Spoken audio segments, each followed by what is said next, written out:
значаен настан за развој на арбитражата во Република Македонија. И морам однапред да ви кажам дека странките во една арбитражната Во огромен број на големи компании веќе стои да пробаме да направиме законска измена за арбитрерност на одредени правила и норми кои што ни се потатки, овде се трудиме да нема никакви варијанти. Почитуван председател на постојниот арбитражен суд во Стопанската комора, господин Никола Рафаеловски, почитувани присутни, почитувана екселенција, амбасадорка Худа. Значи, она што јас како и сега подпредседател на владата, односно заменик на председател на владата за економски прашања, а и како стопанственик претходно, можам да го кажам во делот на арбитражите, е дека тие се пофлексибилни него редовните судови, дека се поефикасни доколку се со дигнитет и доколку се со капацитет да ги решат проблемите и дека што е најважно се брзи, бидејќи се едностепени и двете странки земаат обврска дека ќе почитуваат одлуката на арбитражниот суд, а од друга страна и се заштитени арбитражните судови со меѓународните конвенции, дека доколку учествуваат во таквиот арбитражен спор странки од различни држави, дека таквите пресуди, да речеме, на арбитражниот суд ќе бидат извршени и во домицилните држави. Тоа е многу важно и тоа е многу, како да кажеме, ефикасно како алатка за решавање на споровите помеѓу компаниите, па и помеѓу државните предпријатија и компаниите, и некој пат помеѓу државите и компаниите, државите како влади. Се разбира, постојат различни спорови, постојат инвестициски спорови, постојат комерцијални спорови, постојат арбитражни судови. Ние тука за различни спорови дискутираме за комерцијален арбитражен суд во нашата држава, помеѓу кои што се однесуваат, значи, на заштита на комерцијалните права на странките.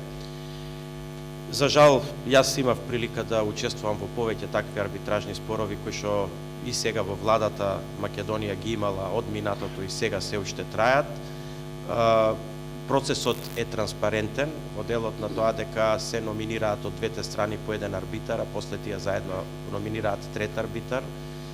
Се разбира дека во позадина треба да се спремат многу документи, дека треба да се спреми многу правна подлога за сето тоа, но она што како резултат од сето тоа се добива, еве ги слушнав бројките, и мене тие бројки ме радуваат, дека најдолгиот спор во арбитражниот суд при Стопанската комора на Македонија траел 9 месеци, а најкраткиот 4 месеци. Тоа е скоро незамисливо во судска пракса, онаква каква што имаме во стопанските спорови во нашата држава, бидејќи не само што има првостепена пресуда, него после тоа имаме второстепена пресуда. Многу често второстепените пресуди од апелација се такви да тие не одлучуваат мериторно, значи не донасат одлука, него го враќаат спорот на првостепениот суд, па таму тој повторно се преотвора и се преразгледува. И имаме судски спорови кои што во државата траат со десетици години, нели, неколку години па до десетици години. И сето тоа прави една неизвестност на економијата и тука механизмот на арбитражен суд при Стопанската комора може во голема мерка тоа да го подобри. Се разбира, за да се развие оваа област, потребни се две паралелни работи да се случуваат и да се развиваат во државата. Едната работа што треба да се развива е свеста кај стопанството и кај државата воедно, дека таквиот арбитражен суд е можност на кој што треба тоа да се решава. А второто е, значи, мора да се гради и капацитетот на арбитражниот суд, бидејќи во тој случај кога странките ќе се обврзати во својот договор, ќе стават клаузула дека го прифаќаат арбитражниот суд, тие му дале голема доверба и практично добар дел од нивниот деловен потфат го ставиле во раците на тој арбитражен суд доколку настане било каков проблем. Што значи, да скратам, од една страна треба да расте свеста на општеството, на економската заедница, на стопанската заедница во државата за таквите можности, но паралелно мора да расте и капацитетот на арбитражниот суд, да тој добие реноме, рейтинг, дигнитет, да компаниите веруваат во него и како што веруваат денеска, да речеме, во арбитражните судови кои што се добро познати во светот, како што е ИСИК во Вашингтон, како што е, не знам, арбитражниот суд во Париз, во Цирих, во Виена и така натаму. Вие имате случаи кога компании кои што не припаѓаат на тие држави во своите договори ја ставаат како клаузула дека за нив ќе биде важна, односно ќе биде арбитражата на тие судови валидна. Зошто? Заради тоа што тие веруваат на тие судови, веруваат во нивната непристрасност, во нивната професионалност, и ние треба тука да му помогнеме, значи, на овој арбитражен суд во Стопанската комора на нашата држава да и го добие тоа реноме и дигнитет. Ние како држава сме спремни да партиципираме во тоа, да дел од договорите се разбира тие кои што, бидејќи тоа мора да биде на двете страни, значи треба да биде договор на двете страни на тој договор. Не може никој да наметне дека арбитражата ќе биде, како да кажам, обврзувачка од страна на едната страна, освен нели ако не го ставиме во тендерските постапки, па да таму каде што стои договорот дека арбитражата таа, меѓутоа таа арбитража треба да биде со дигнитет за да било кој, нели, странски партнер исто така на истата и верува. Мислам дека сите заеднички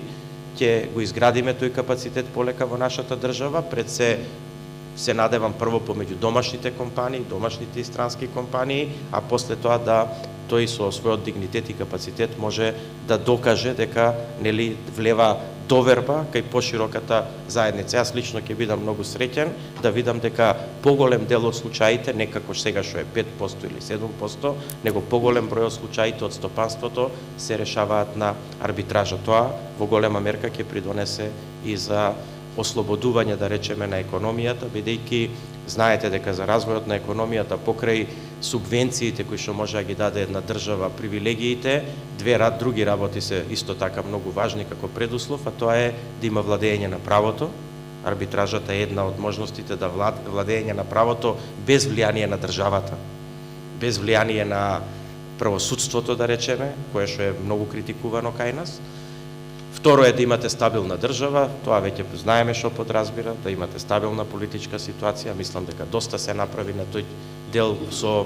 нели, чекорење напред кон евроатлантските интеграции и нормално да секогу му гарантирате дека ќе може на некој начин со соодветно работење да направи позитивни финансиски резултати, зашто бизнисот и постои да направи профит. Ние не можеме да поинако ги дефинираме работите.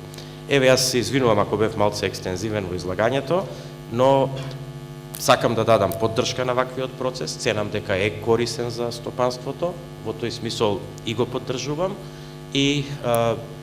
посакувам добра работа денеска на конференцијата која што имате, на панелите. Се надевам дека оваквата конференција ќе придонесе за градење на капацитетот и на арбитражниот суд, но и на свеста во стопанството дека оваквиот инструмент постои.